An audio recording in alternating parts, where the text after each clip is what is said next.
The movie opens with an old woman named Annie recounting the legends of firekeepers, griots, and filly individuals born with the gift of making music so pure it can conjure spirits. She explains that while this gift can heal, it also attracts evil.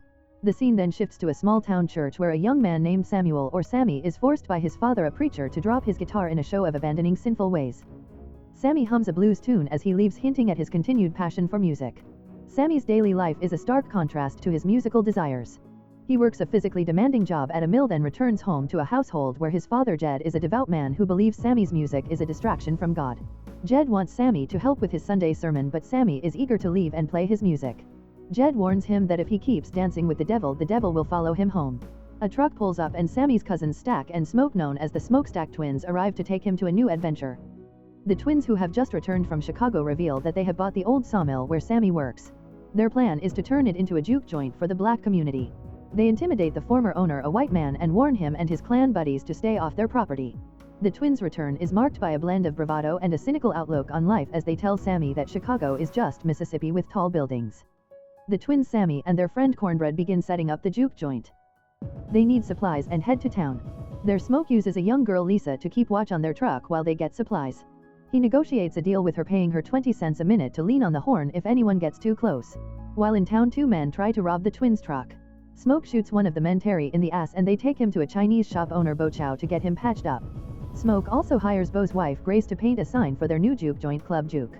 On their way back, Stack and Sammy have a heart-to-heart. Stack reveals that he and Smoke had to kill their abusive father, who was Jed's brother. He also tells Sammy that the guitar he's been playing belonged to the legendary blues musician Charlie Patton, which they won from him in a card game. This revelation inspires Sammy, and he plays a song on the guitar, impressing Stack. They meet another blues musician, Delta Slim, and invite him to play at their grand opening. Delta Slim, a cynical and weathered man, is hesitant at first. He reveals that his friend Rice was lynched by the Klan after they found a significant amount of money on him that he'd earned playing music for white people. The experience has made Delta Slim wary of the dangers that come with making money from his music. Stack's persistence, however, eventually wins him over. The twins also run into a white woman named Mary, whom Stack had a relationship with before he left for Chicago. Mary angrily confronts Stack for abandoning her after her mother, who was kind to the twins, passed away. Stack cruelly dismisses her, causing her to leave in tears. During a separate trip, Smoke and Sammy visit Annie, a local folk healer and conjure woman. Smoke, who is her ex-husband, is there to hire her to cook for the juke joint. Annie, however, refuses to accept his cursed money, which she believes is tainted with the blood of others. She is still heartbroken over the loss of their child and struggles with Smoke's cynical worldview. She tells him that despite his worldly travels, he's returned to her, a testament to her magic keeping him safe. The scene shifts to a white man on the run, bleeding and pleading for help, claiming that Choctaw men are trying to kill him. He says they took his wife and that he has gold they can have if they help him. Later, the Choctaw men arrive at the home of a black woman. They are looking for the white man, telling her he's dangerous and not what he seems. The woman, however, lets them know that she has already seen the man and that he is all better now, implying she has dealt with him using her own magic. Back at the juke joint, the grand opening is in full swing. Stack and Smoke are bustling, trying to get the place running smoothly. A conflict arises when a customer tries to pay with wooden nickels, a local form of credit which Smoke rejects, insisting on real money. Annie, who is cooking, argues that they should accept the wooden nickels to build a sense of community. This sparks a tension between the twins' capitalist ambitions and the community's needs. Mary also shows up at the juke joint and is recognized by Sammy. He tries to warn her that the twins are dangerous, but she recognizes his guitar and realizes he is little Sammy, who is now old enough to drink. She invites him to a drink, continuing the cycle of attraction and danger. The film leaves the viewer with a sense of brewing trouble, as the juke joint, a place meant for freedom and community, is already entangled with the twins' violent past and the complex relationships they've left behind. As the juke joint's opening night progresses, a small group of white patrons, Remick, Joan, and Bert, arrive demanding to be let in. They claim to be musicians who simply want to enjoy the party.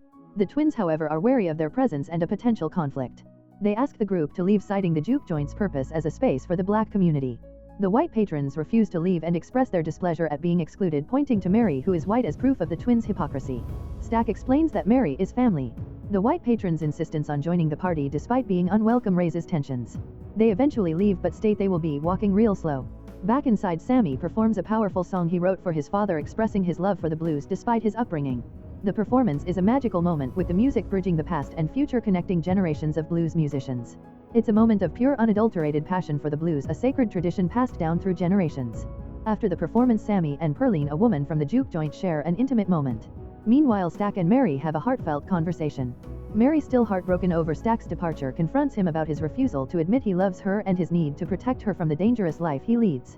Stack confesses his love for her and reveals he left to keep her safe from the violence and hatred of the world he inhabits. The situation takes a turn for the worse when a fight breaks out between a gambler and another patron over loaded dice. During the chaos, Cornbread, who was standing guard, disappears. As Smoke goes to check on Stack, he discovers him in a compromising position with Mary. In a fit of rage, Mary bites Stack's neck.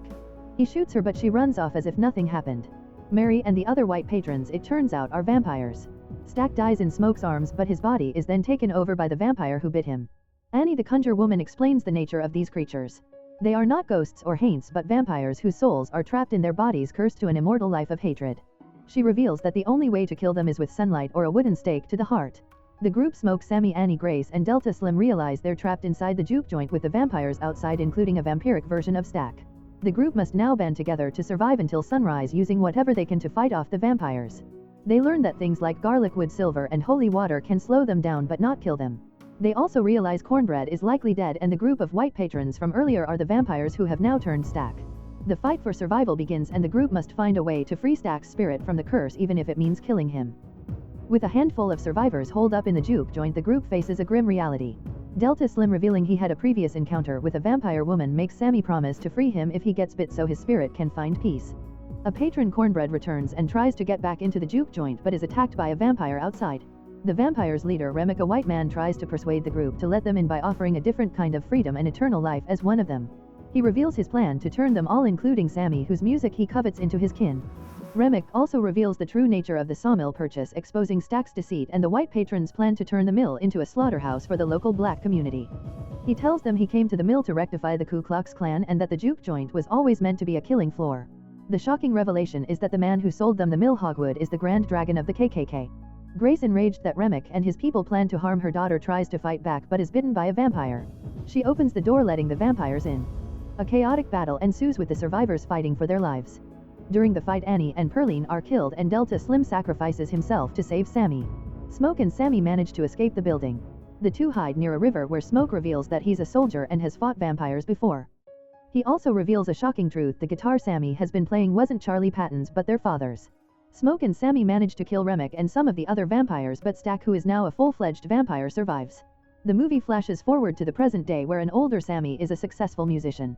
He is visited by an immortal Stack, who is still a vampire. They have a conversation where they reflect on their past. Stack expresses his regret for the tragic events of that night, but also admits that for a few hours they were all truly free. Stack gives a final warning to Sammy to never stop making music and to be strong. The movie ends with Sammy performing for the crowd, but he still carries the burden of his past, as he is now a firekeeper in his own right, using his music to channel the spirits of the past.